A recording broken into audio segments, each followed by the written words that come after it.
Mediation is where a neutral third party becomes involved in an ongoing dispute with the purpose of facilitating a conversation towards a hopeful resolution.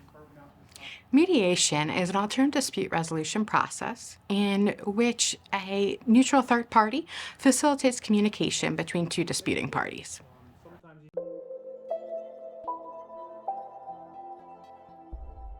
There are so many benefits to mediation. It's important to know that resolution looks different for different people.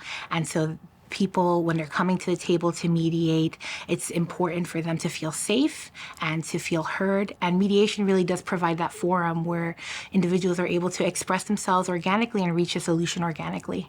So at the Human Relations Commission, we can do in-person mediations, or now in the post-COVID era, we can do virtual mediations as well.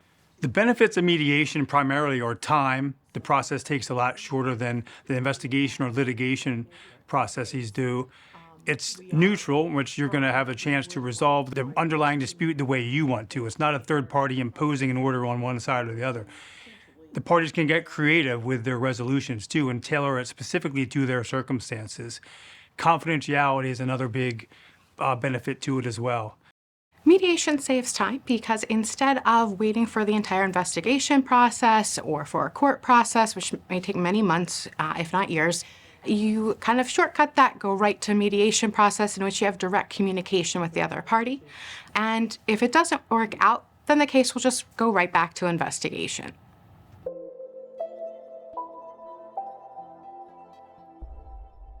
During the mediation process, typically a session will begin, in a joint session. You'll have a mediator, have both parties together, and they'll talk about what mediation is and what it isn't, and describing how it's not an adversarial process, and we're not here to litigate the case. We're here to have a discussion and maybe set some ground rules. And after that, the parties are splitting up into separate rooms, and they're called caucus, and there's an extra layer of confidentiality in those. And when you're splitting up privately, that's when the parties can really lean on the mediator and really try to get a sense for what the other side's saying, or relay information that they think is important for the other side to know. And you're going back and forth with offers and counteroffers and information until you see whether there's a deal to be had or not. Something that's really important to note is that the mediator is not there to guide the content of what is being said, but really to facilitate that conversation.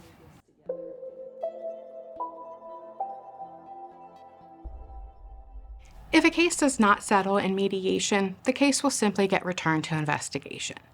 Now, while both mediators and investigators work for the PHRC, there is a divide between those two sections of the organization.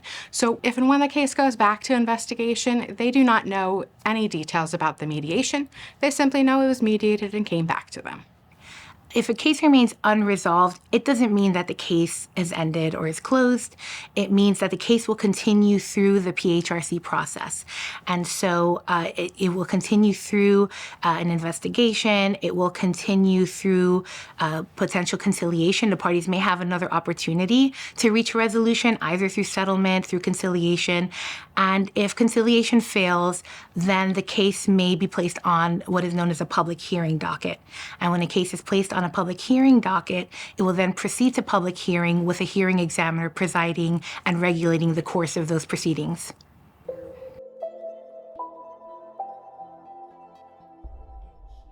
When a mediation results in resolution, the mediators will draft a mediated settlement agreement. That document will be sent to both parties to review and submit any edits. Once all the edits have been worked out, then that agreement will be signed by all parties, including the mediator.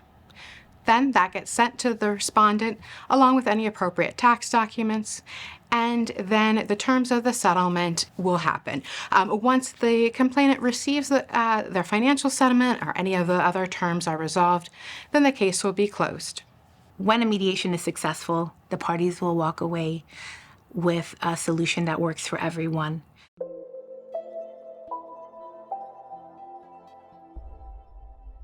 I think for someone who's looking to enter into a mediation with another party, I think it's always important to do some introspection ahead of time, of course, to ensure that they are ready and feel safe with expressing the ways in which they were aggrieved to the other party, and continue to have that open flow of communication is always important, but also to think a bit about what an ideal solution might look like for them, and be ready to come to the table with an idea of what that might look like, or in the alternative, or any potential alternative solutions as well.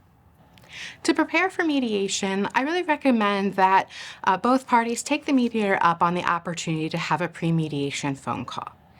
This is helpful because you get the chance to meet the mediator, ask any questions you may have, review the process and paperwork, and really start feeling more comfortable with what to expect. About half of the parties that we deal with do have attorneys, so I'd say about the other half do not. As long as you're coming to the mediation informed about the case and you know a little bit about the strengths and weaknesses and you know what you want, that's all you really need to do. And you're not going to be forced into any settlement.